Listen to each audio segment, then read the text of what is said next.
Okay, welcome to a Pentland Junction update. Things have now started to move again. I've got some Kingspan spaceboard, and this will eventually run from here to here, all the way down to here. Now, the reason for this is to build up, basically, to have a contour and then embankment.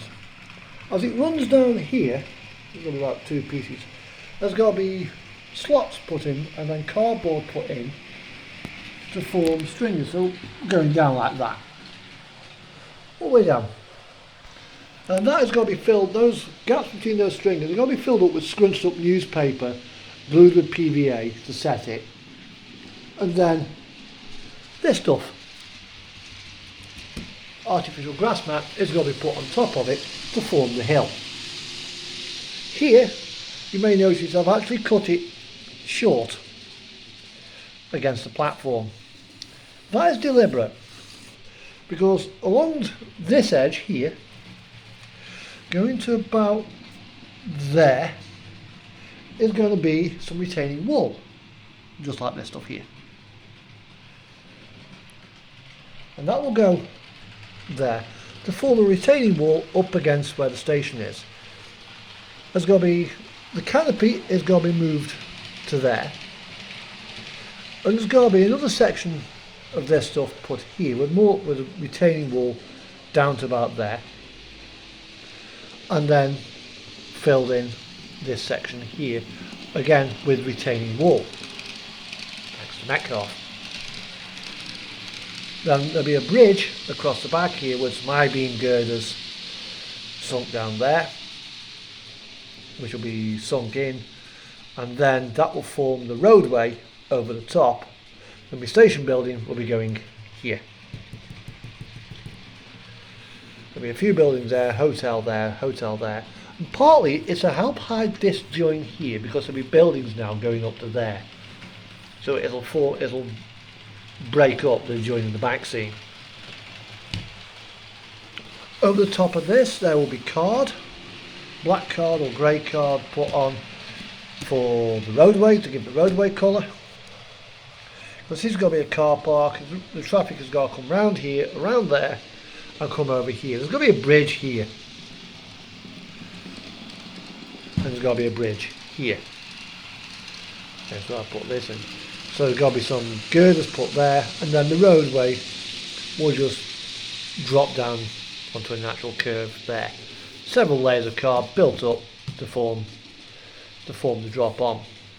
So we come down there, bit of a steep rise, but nothing too as long as I can get my coach there so my coach doesn't ground out. So as you can see, it looks like it probably would right now. So it'll go back to about there and be able to turn in. So it'll go down up there from turn in, or you can go that way off towards, through the village, through the industrial sector, and eventually come back here for the obligatory bus on the bridge. Why there were railroads, model railways and buses on bridges, I do not know. So it will come down here, be able to turn here, come across here, offload passengers and what have you, turn out and go back this way. There'll be a one-way system coming through here.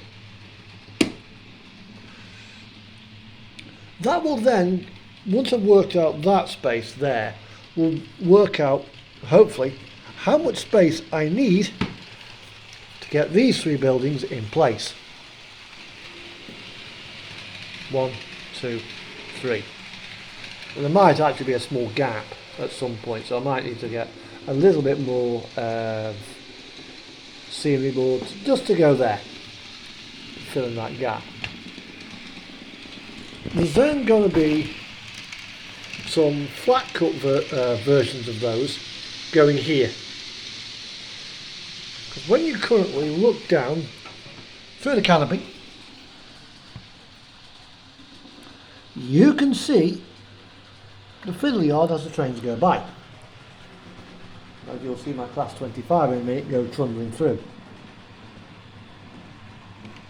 I'll just lift out of the way for a moment. And if you look carefully, about now, 3, 2, 1, yeah, there she goes. The idea is to block off that point of view. I've got point motors coming in from Rails of Sheffield for here, which will help then complete this one here. Then once I've got them in place, I can work on the electrics for this part of the track here. That will then allow me to fill in some ballast here and potentially complete this part of the seam, kinda, sorta.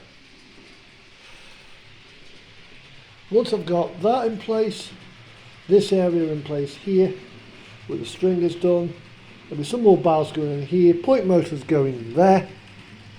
I need 1, 2, 3. I'll be using most likely cobalt analog, just like I've used here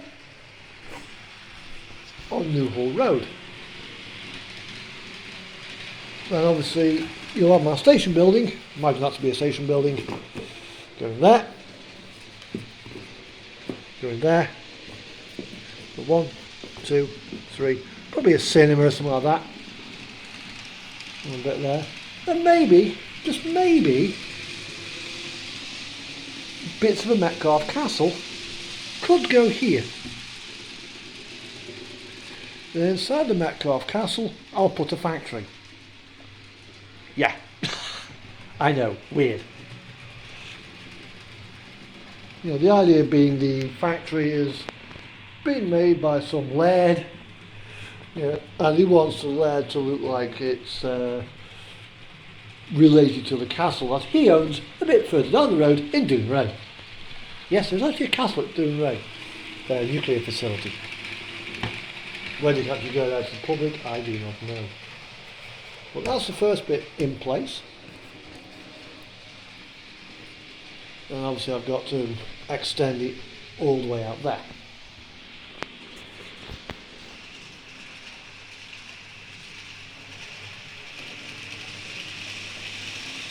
So my next purchase for scenery is going to be some I-beam girders.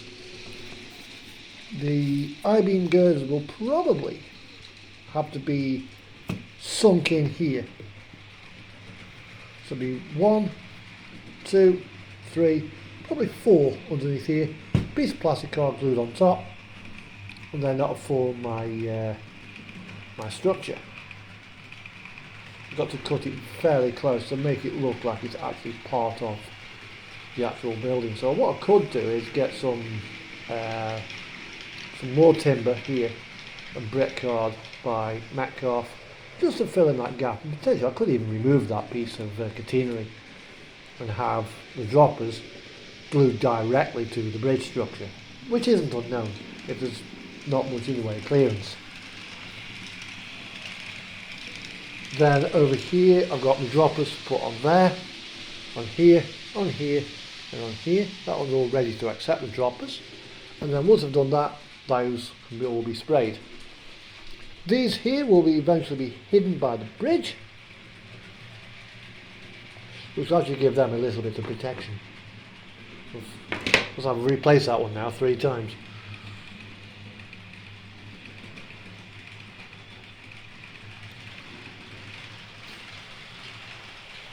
And then this little fella is going to get dunk. No, I'm not broken. It's quite a tough little cookie, this guy is.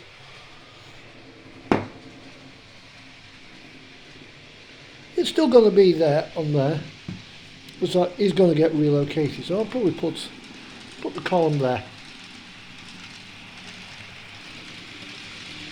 and maybe put a set of steps down to it.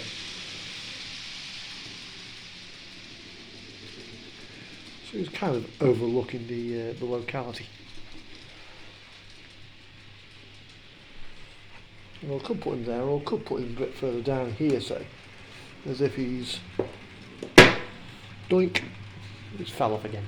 He's drunk. He's high on whiskey. Poor fella.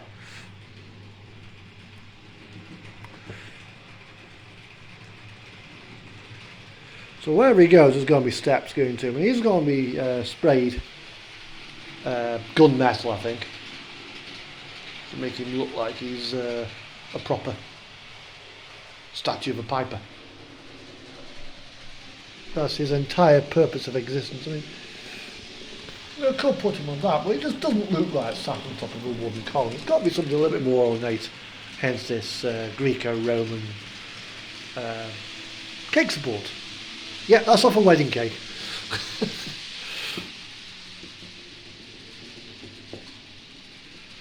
If I put him there, say.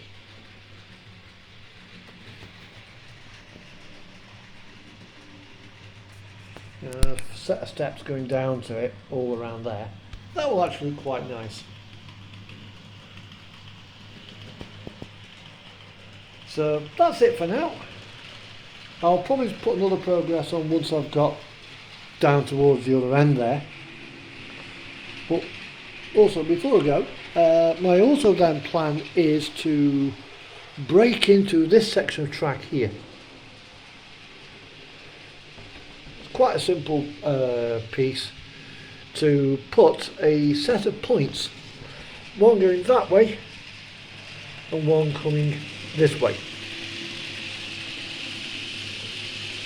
The idea being then, so I'm running sort of the other way round, I can come onto here, go around this line here, and then come out here. And then that will apply to all trains on that, doing the counterclockwise route around the layout. Because it's double track there, coming into single track. And then going single track all the way out to Thurso, you know, past Sandside, Dounreay and Thurso, or you're going down towards Inverness that way. It will, however, mean some interesting shunting, you know, for trains that are stored facing this way. They all have to go that way, then start coming through. Well, again, that's in the fiddle yard. It doesn't really matter how you drive a train in a fiddle yard. It's just there. It's just train storage. Like that one, for example, would have to back out all the way down to there, then come out here. But for now, I'll leave it with you guys. So take care, be safe, and see you probably on the Euro Truck stream next weekend. Bye bye.